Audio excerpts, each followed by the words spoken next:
Olá pessoal, tudo bem? Eu sou o professor Leandro Vespo. Estamos aqui hoje para conversar a respeito de um filo muito importante para os seres humanos, para a natureza em si. É o filo molusca, os moluscos.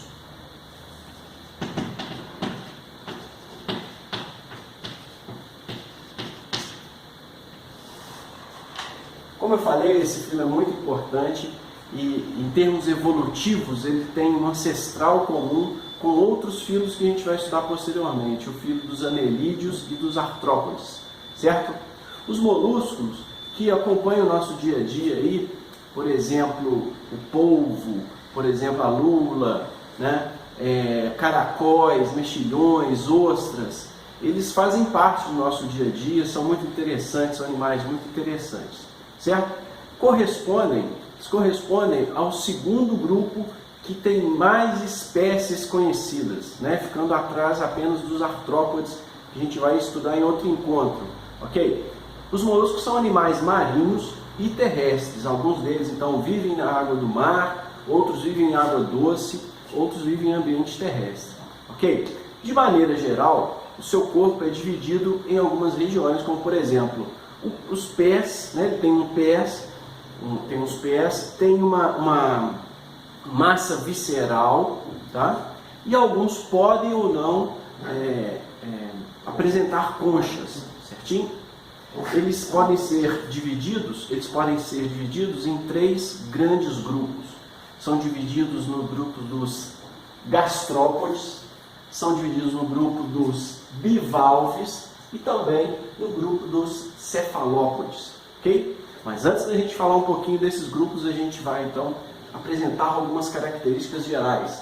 Como a gente pode ver nesse caso aqui, a gente tem um molusco mutante representado, né? Ele tem características ali de moluscos terrestres, tem características de moluscos aquáticos, tá? Mas é apenas para você ter uma visão geral, ok? Então, representando aqui, a gente tem os pés musculares. Pés musculares. Então, como o próprio nome já diz, essas estruturas são importantes para poder promover o deslocamento do molusco, certo? Só que se esse molusco estiver no meio aquático, esse deslocamento não vai ser por rastejamento, mas sim ele vai promover a natação do animal, correto? Então, esses pés musculares eles são desenvolvidos, né, para poder promover o rastejamento do molusco, mas também o seu deslocamento através da natação, ok? Também, dependendo do molusco, ele pode ajudar a raspar o fundo, a perfurar o solo, né, do ambiente onde ele é encontrado, ok? Então, os pés musculares são esses. Esses pés musculares são inervados, né? Eles são controlados por um estímulo nervoso, tá? Inervação, ok? E essa inervação ela está também vinculada ao seu sistema digestório, ok? Então, o molusco apresenta um sistema digestório completo com a presença de boca e de ânus, certo? Tem o esôfago, tem o estômago, tem o intestino. Então, o alimento que é capturado, ele vai sendo digerido e conduzido a partir desse trato digestório, né? Na boca, dependendo da espécie de molusco, na boca apresenta-se uma estrutura importante para ele, que é chamada de rádula. Ó.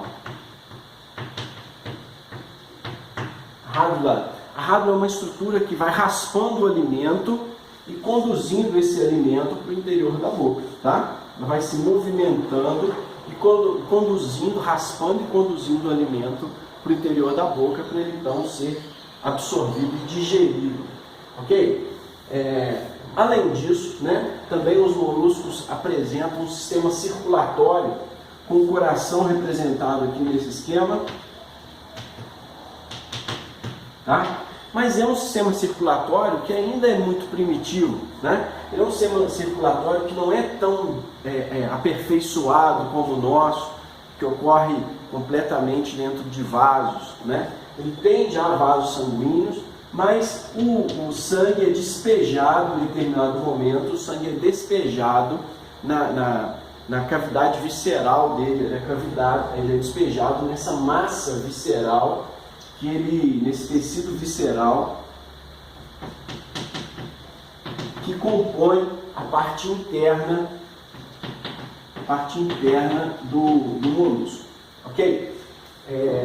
Os moluscos também apresentam gônadas nos seus órgãos. Olha lá, eles apresentam gônadas. As gônadas são os órgãos reprodutores. Alguns moluscos são dioicos, alguns moluscos são dioicos, outros são monóicos. Os dioicos são aqueles organismos, né, no caso dos moluscos, que apresentam sexos diferentes, sexos separados, ou seja, ou eles são machos ou eles são fêmeas, tá? No caso dos monóicos, não. Eles apresentam tanto o sistema reprodutor masculino quanto feminino, tá? Então, na época da cópula, por exemplo, a parte masculina de um se encontra com a parte feminina do outro, tá? E o outro molusco acontece o contrário. Então ocorre ali uma chamada cópula cruzada, né? Uma cópula cruzada que vai gerar uma fecundação interna, vai gerar um embrião. Esse embrião se transforma em uma larva ciliada, tá?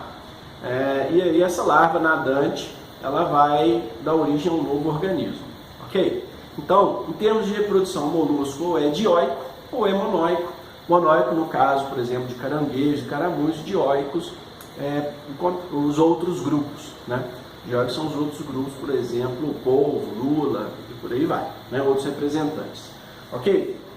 Só para lembrar uma coisinha, o sistema circulatório então tem o coração, e esse coração ele jorra, né? Esse líquido que circula pelo coração é jorrado dentro dessa massa visceral ali, tá? Chamado de hemolinfa, e os resíduos dessa hemolinfa vão ser excretados, tá, por um sistema próprio para isso, chamado de metanéfrons, que você vai aprender posteriormente, ok? Então, olha, de caracterização geral, o molusco tem os pés musculares, tem essa massa visceral, esse tecido visceral onde são encontrados os órgãos.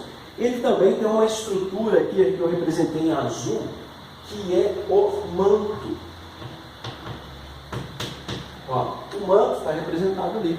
Sabe o que serve o manto? Serve para poder produzir a concha naqueles moluscos que, obviamente, a possuem, né? Essa concha, então, pode ter tamanho variado, pode ter formas e cores variadas, principalmente entre os caracóis. Algumas são bonitas, algumas são muito grandes, outras são menores, tá?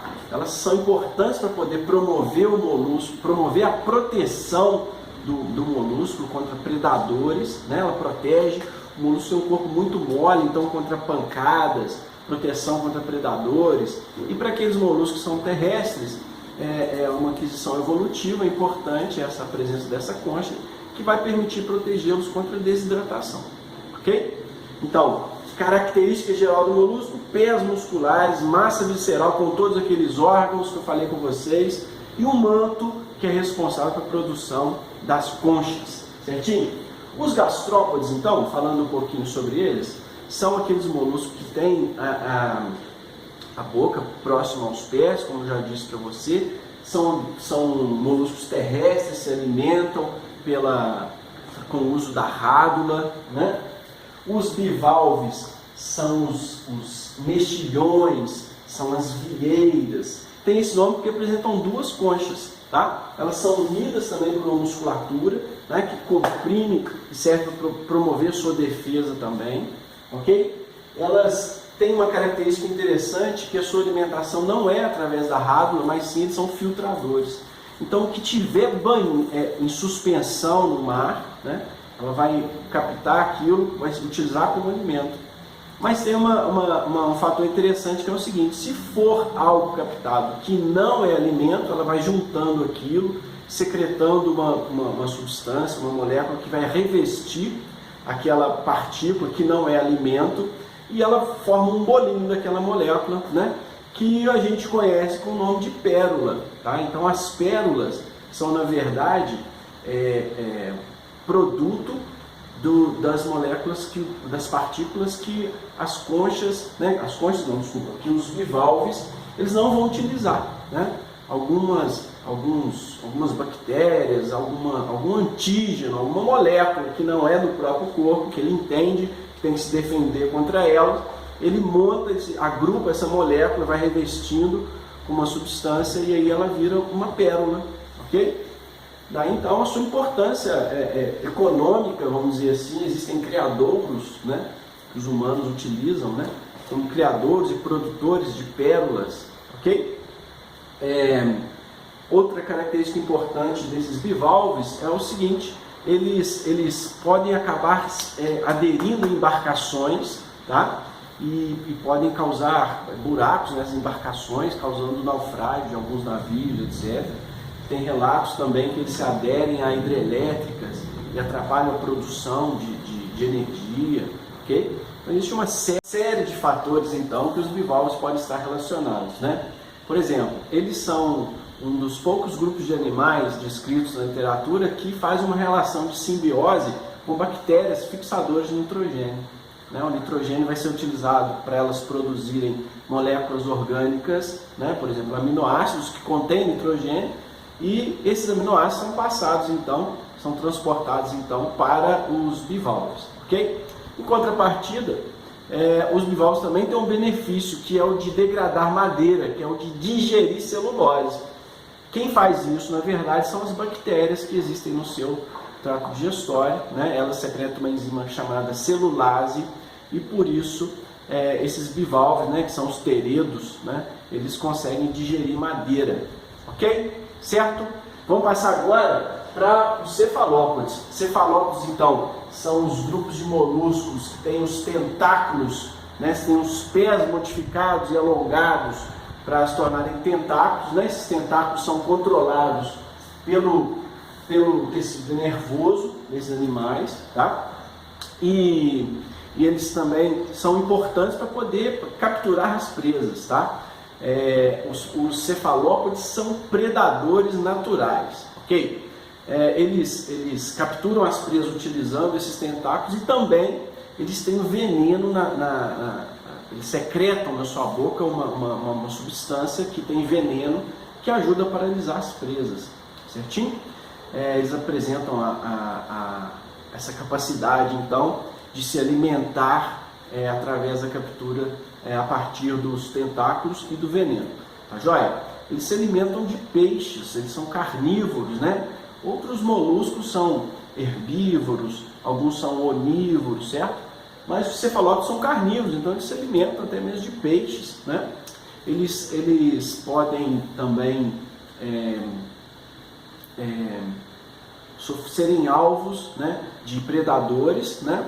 E aí eles têm mecanismos para poder fugir desses predadores, ok? Por exemplo, eles utilizam a camuflagem, né, para parecer com o ambiente onde eles vivem, e eles também,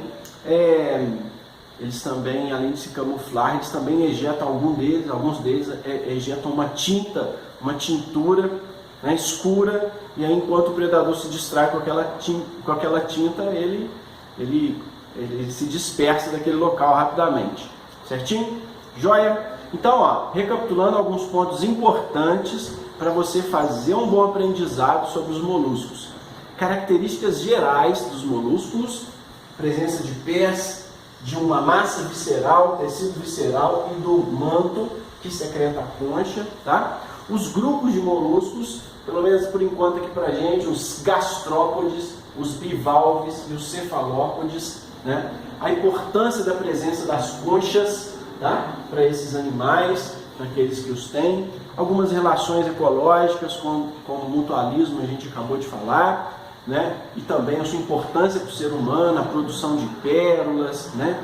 A poluição ambiental que está modificando o ambiente desses animais podem causar a morte, né? Exemplificando aqui os bivalves. E isso, aqueles animais que se alimentam de bivalves podem morrer também, então gerando um desequilíbrio ambiental muito grande, certo? Ok, então, muito obrigado pela sua atenção aí, e a gente se vê no próximo vídeo. Tchau, tchau!